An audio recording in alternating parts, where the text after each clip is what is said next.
प्रश्न प्रयत्न चालू आहे ते मला पण माहिती आहे, कारण आपण निवेदन देऊन आता किती मला वाटतं 3-3-3.5 महिने 3.5 महिन्याने दिवाळीला देत आहेत, ते दिवाळीनंतर 8 दिवसांनी देत आहेत, असेच प्रकार चालू आहे वर्षभर. आता मी इकडे येऊन आता मला वाटतं 4 ते 5 वेळा या मिटिंगी झाल्या पालकांच्या शिक्षक मागणी संदर्भात. त्यात परत तुम्हाला माहितीच नसतं का महसूलवाल्याने तुमचा कुठचा शिक्षक कुठे पाठवलाय ते. तुम्ही या शाळेत ना एवढी मुलं आहेत आणि त्याच शाळेतनं तुम्ही शिक्षकांना पाठवताय ह्याचं माहिती घेण्यासाठी. हो, या मुलं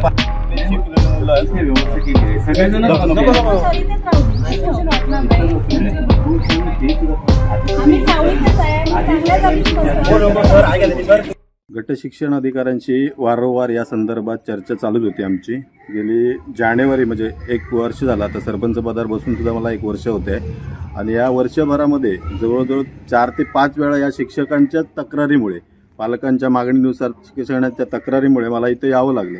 आणि ज्यावेळी इथं आलोय त्या गट शिक्षण अधिकारी म्हणा किंवा केंद्रप्रमुख म्हणा, यांना ती पूर्ण कल्पना देऊनच या ठिकाणी आलोय किंवा केंद्रप्रमुखांना बोलवून इथं घेतले आहे, त्यांच्या समोर समस्या मांडलेल्या आहेत.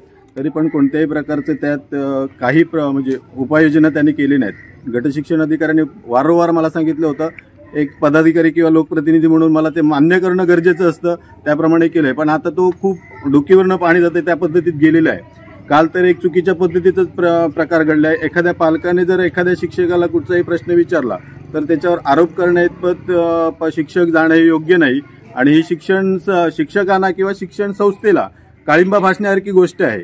कारण जर एखादा पालक आपल्या मुलाला शिक्षणासाठी या शाळेत पाठवत असेल तर त्याची पण तेवढीच जबाबदारी राहते की त्या आपल्या शाळेमध्ये जाऊन तो मुलगा आपला काय करतोय ही पाहण्याची जबाबदारी पालकाची म्हणून असते. आणि ती पालक पाहत असताना असे प्रकार घडत आहेत.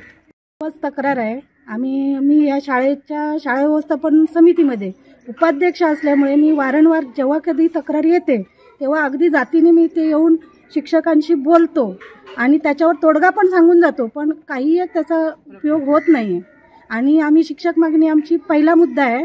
ह्या सरांकडे सुद्धा आम्ही 4 वेळा गेलो, पण त्याच्यावर पण काही तोडगा निघालेला नाही आहे.